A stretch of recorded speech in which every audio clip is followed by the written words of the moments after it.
My feelings. Oh my God, words are weapon. Meghan complaining two times 100 that they should protect her mental health, that they should do something that basically goes against everything in the United States of America, which is free speech, just because the Duchess can't handle it.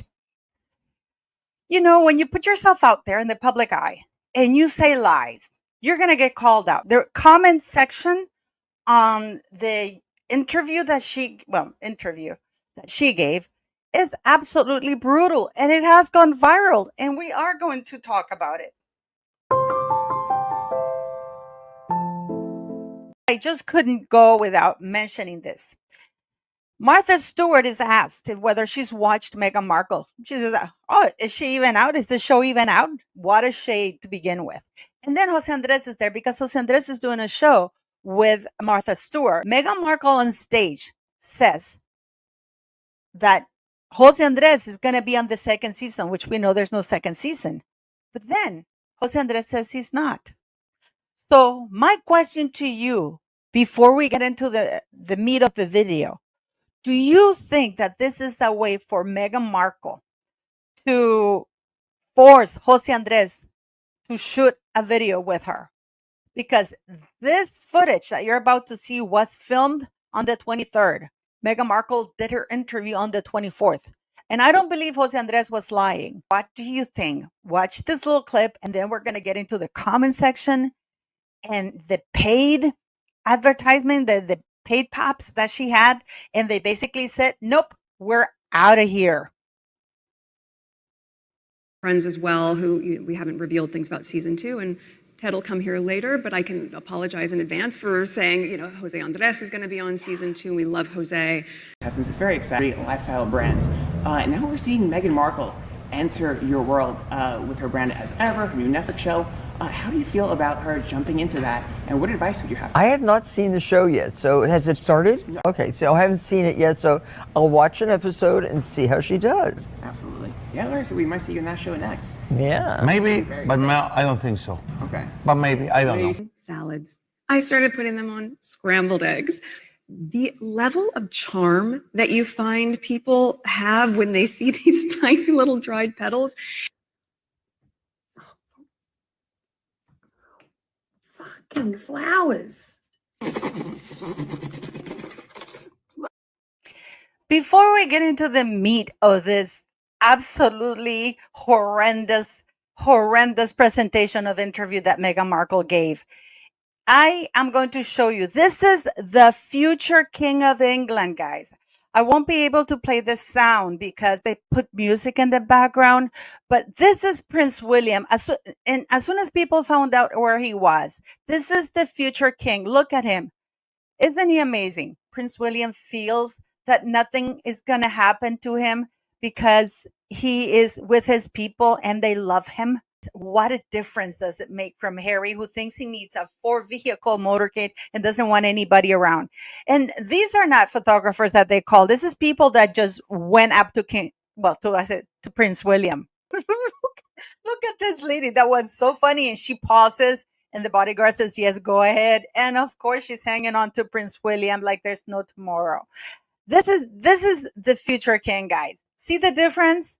He knows he's loved. Prince Harry and Meghan Markle know they're hated, but for a reason.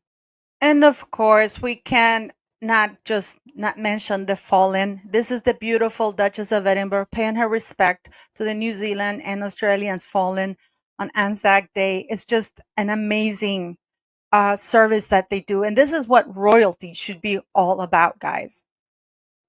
And of course, we have the fierce Princess Anne also paying her respects on behalf of the monarchy to the fallen, who we owe all our freedoms.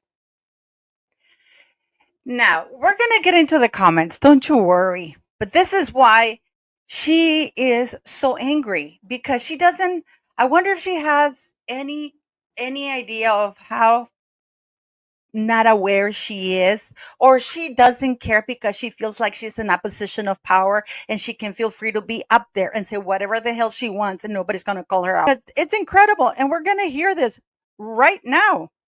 because she's insane. We do. We can go over just lunch after.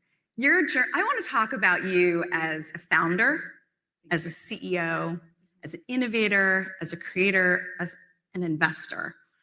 We have the CEO of Netflix here. I did binge your show with Love Megan. There's nothing you can't do. This is what it's called a captive audience. Okay. And these are the comments. Look at this.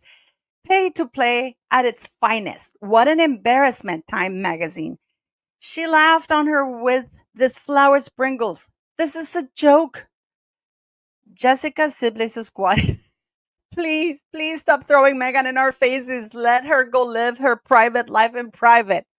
Why hasn't this bully been canceled? Shame on Time for giving this fake wannabe thing in Blake Lively the time of day. The happiest ever been, well, she did the mega grift and can obviously buy herself a TV interview now. Time Mag just markled itself. And BS again from Meghan. What a pathological liar that was able to turn a blood royal prince into her personal handbag. That is her real talent. Screwing and manipulating people on her way to what she thinks is the top. What a shallow human being. Any type of media that gives her a platform automatically loses credibility. So far, there are 4,325 comments. Where in my hometown of Los Angeles, a pivotal moment reshaped my notion of what is possible. See, I had been in school watching a TV show in elementary school, and this commercial came on with the tagline for this dishwashing liquid, and the tagline said, "Women all over America are fighting greasy pots and pans." Two boys from my class said, "Yeah, that's where women belong, in the kitchen." I remember feeling shocked and angry, and also just feeling so hurt. It just wasn't right, and something needed to be done. For wanting to make change for good, and with lots of young people running around the Commonwealth, that's where we're going to spend most of our time, hopefully. And it was really one of the first things we connected on. It was one of the first things we started talking about when we met, was just the different things that we wanted to do in the world and how passionate we were about seeing change. I think that was, that's what got date 2. And I think just naturally, I was doing what I've always loved to do. And people couldn't see that more broadly, but what I'd love to do was always make things in my kitchen, do small flower arrangements, make a lot of jam. And that is why nobody believes her, because we do remember this speech where she said, "Oh my God, I was so hurt. I was so hurt that they said that women belong in the kitchen." And that what got Prince Harry date number 2 was the fact that we're both humanitarian.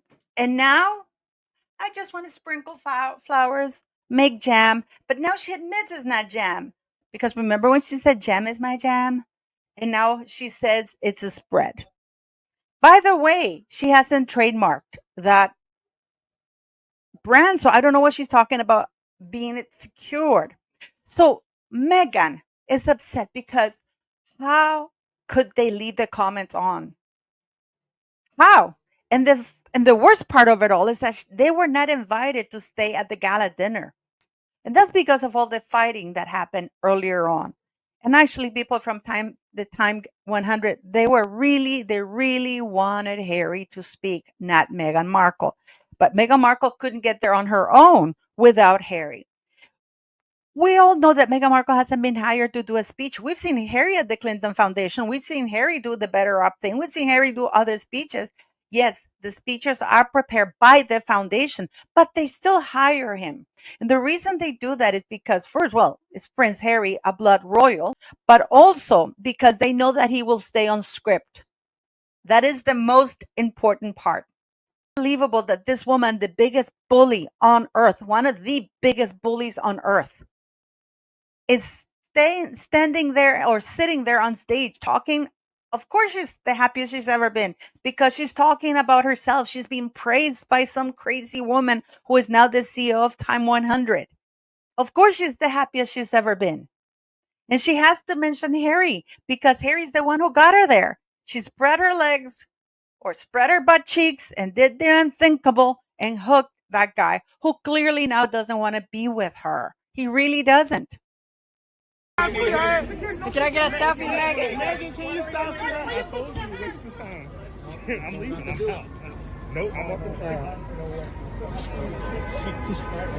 I guess she gave it up, right? She gave it up, but she just...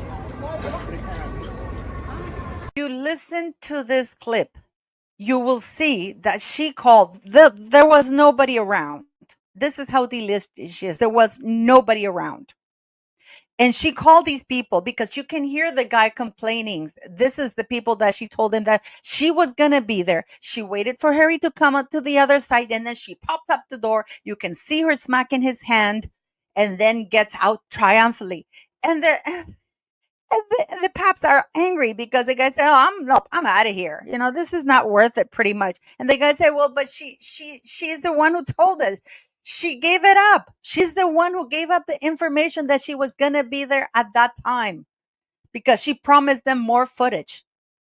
That's how D-list this woman is. Please leave your comments, beautiful people. I am really looking forward to this and watch this next video that's coming up because it's unbelievable. Just click on that because you're going to see more about little Meghan Markle and what she has done in her past about her and how she really gets to the top.